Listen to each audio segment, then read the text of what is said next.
There's like a one of the dads is a detective. He's such an asshole. I don't know if he's a Riverhead detective. I don't know.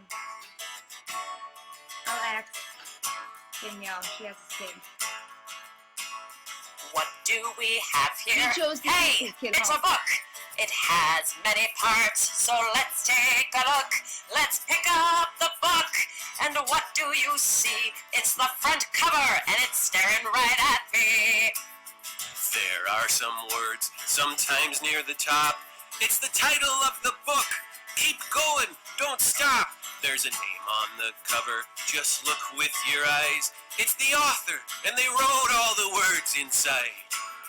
If there's another name, now who could that be? Maybe the illustrator.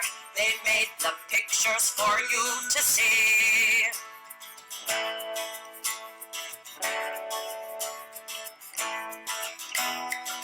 Let's open the book.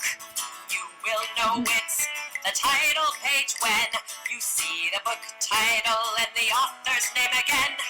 Don't forget the back cover and the side called the spine.